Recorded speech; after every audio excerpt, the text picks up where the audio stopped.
சலவைத்தூள் என்ற போர்வையில் குறைந்த எடையுடன் மலிவு விலையில் விற்பனை செய்து பொதுமக்களை ஏமாற்றிய கும்பல் தொடர்பில் அவதானமாக இருக்குமாறு நுகர்வோர் அதிகார சபையின் புலனாய்வு அதிகாரிகள் தெரிவித்துள்ளனர். அம்பாறை மாவட்ட நுகர்வோர் அலுவல்கள் அதிகார சபை பொறுப்பதிகாரி சாலிந்த பண்டார நவரத்ன மற்றும் நுகர்வோர் அலுவல்கள் அதிகார சபையின் புலன் விசாரணை அதிகாரிகளுக்கு பொதுமக்களிடம் இருந்து கிடைக்கப்பெற்ற தொலைபேசி மூலமான முறைப்பாட்டிற்கு அமைய அம்பாறை மாவட்டத்தின் பல்வேறு பகுதிகளை நுகர்வோர் அதிகார சபையின் புலனாய்வு அதிகாரிகள் சுற்றி வளைத்து சோதனை மேற்கொண்டிருந்தனர். இதன்போது மோசடி செய்யப்பட்டு கவர்ச்சிகரமான பொதி செய்யப்பட்ட நிலையில் சலவை தூள் என்ற பெயரில் 1 கிலோகிராம் 300 ரூபாவிற்கு பொதுமக்களுக்கு மலிவாக விற்பனை செய்யப்பட்டுள்ளமை ஆரம்பகட்ட விசாரணைகளில் இருந்து தெரியவந்துள்ளது.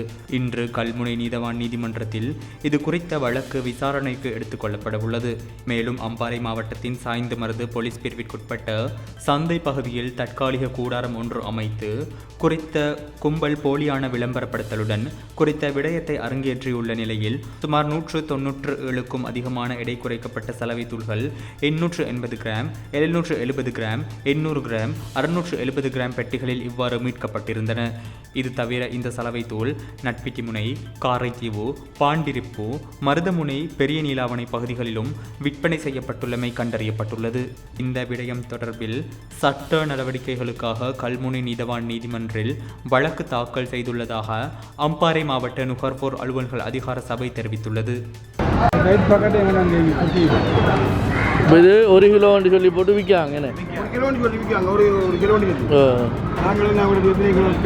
இப்போ எத்தனை kilo? 700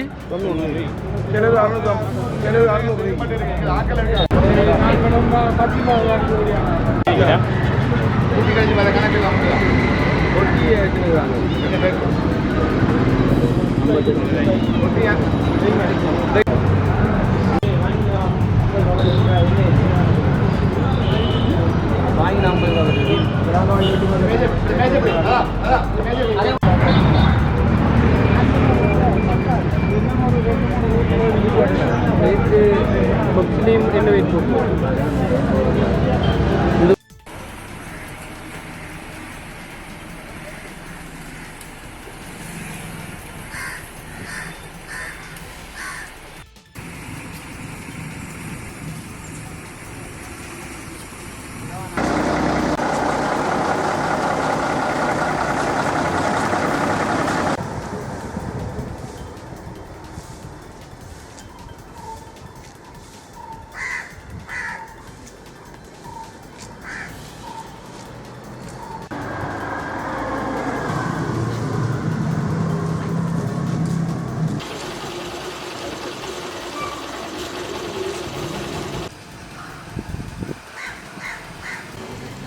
ini gini zaman boleh